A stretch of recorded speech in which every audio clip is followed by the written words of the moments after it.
Pada malam hari ini insyaallah kita akan menyampaikan kajian tematik ya yang judulnya Masuk Surga dengan Akhlak yang Mulia. Kenapa saya merasa perlu membahas masalah ini? Karena akhlak mulia itu adalah ibadah yang agung, yang pahalanya sangat luar biasa. Tetapi meskipun pahalanya luar biasa, banyak orang yang tidak merasa berpahala tatkala melakukannya. Banyak orang tatkala dia baca Quran, dia merasa berpahala. Tatkala dia puasa sunnah, dia merasa berpahala. Tetapi tatkala dia senyum sama orang lain, tatkala dia rahmah sama istrinya, tatkala dia sayang sama anaknya, perasaan berpahala itu terkadang tidak hadir. Ya, jadi seakan-akan akhlak mulia itu bukan suatu ibadah, padahal dia adalah ibadah yang sangat mulia. Bahkan boleh kalau saya katakan kita harus cerdas ya. Kita tahu bahwasanya umur kita terbatas, kemampuan kita beramal saleh juga terbatas, maka kita harus memilah dan memilih amal soleh yang pahalanya besar. Mengingat umur kita terbatas dan kemampuan kita terbatas. Dan di antara amal soleh yang pahalanya sangat besar adalah akhlak yang mulia, Adapun dalil-dalil tentang yang menunjukkan bahwasanya akhlak mulia adalah ibadah yang sangat agung tentu sangat banyak sekali ya dalam Al-Qur'an maupun dalam hadis-hadis Nabi sallallahu alaihi wasallam. Dalam hadis Nabi sallallahu alaihi wasallam contohnya Rasulullah SAW bersabda, "Innama bu'istu liutammima makarimal akhlak." Sungguhnya aku ini hanyalah diutus untuk menyempurnakan akhlak yang mulia. Dan kalimat innama, hanyalah aku ini, dalam bahasa Arab innama tufidul hasar, memberi pembatasan. Jadi kalau kita artikan secara bahasa Indonesia, sungguhnya aku ini hanyalah diutus untuk menyempurnakan akhlak yang mulia ya. Nabi diutus untuk yang lainnya, tetapi ini menunjukkan konsentrasi Nabi terhadap akhlak mulia sangat besar. Karena beliau berkata, "Innama bu'istu liutammima makarimal akhlak." Sungguhnya aku ini diutus tidak lain kecuali hanyalah untuk menyempurnakan akhlak yang mulia ya.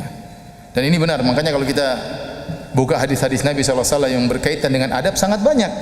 Contoh sederhana kitab Riyadhus Shalihin. Riyadhus Shalihin isinya hadis-hadis tentang akhlak, tentang adab ya.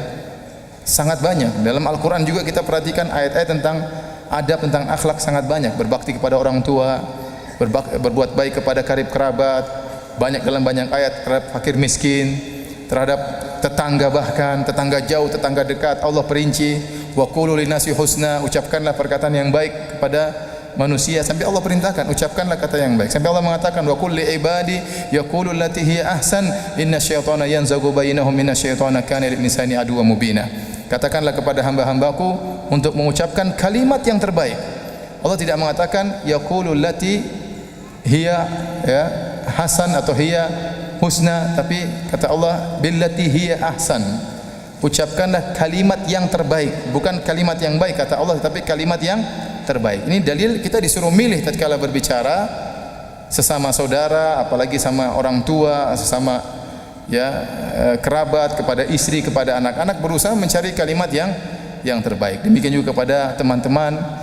Ini berkaitan semua dengan akhlak. Demikian juga dalam surat misalnya dalam surat Al-Hujurat banyak ayat-ayat berkaitan tentang akhlak. Tidak boleh suudzon, tidak boleh misalnya mencela satu dengan yang lainnya, tidak boleh berbuat ghibah.